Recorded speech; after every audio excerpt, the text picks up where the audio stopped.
இந்தியாவுக்கு பக்கத்துல ரெண்டு இருக்குண்ணே, கோல்டன் ட்ரையாங்கிள், கோல்டன் கிரசன்ட். இப்ப கோல்டன் கிரசன்ட் அப்படிங்கிறது குறிப்பாக ஈரான், பாகிஸ்தான், ஆப்கானிஸ்தான் இது மூன்றையும் கோல்டன் கிரசன்ட் பாங்க.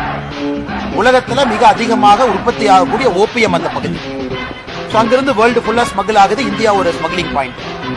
கோல்டன் ட்ரையாங்கிள் இந்த பகுதி இருக்கக்கூடிய மியான்மர், கம்போடியா இந்த பகுதி, அதுவும் வடகிழக்கு மூலமா இந்தியாவுக்குள்ள வருது.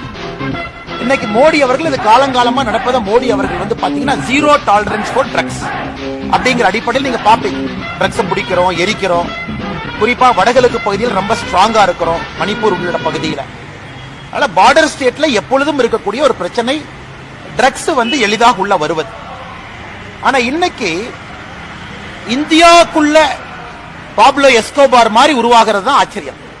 சவுத் அமெரிக்கால பாத்தீங்கன்னா பாப்லோ எஸ்கோபார் அவங்க எல்லாம் பாத்தீங்கன்னா சப்மரீன்ல கடத்துவாங்க. அது மாதிரி உள்ளூர்ல உருவாகிறாங்க. அதைத்தான் பாரதிய ஜனதா கட்சி சொல்லிக் கொண்டிருக்கின்றோம். கடுமையா நடவடிக்கை எடுக்கணும். ஒரே தீர்வுங்கன்னா ஒரு பக்கம் அரசியல்வாதிகள், அரசு, காவல்துறை நடவடிக்கை எடுக்கணும்.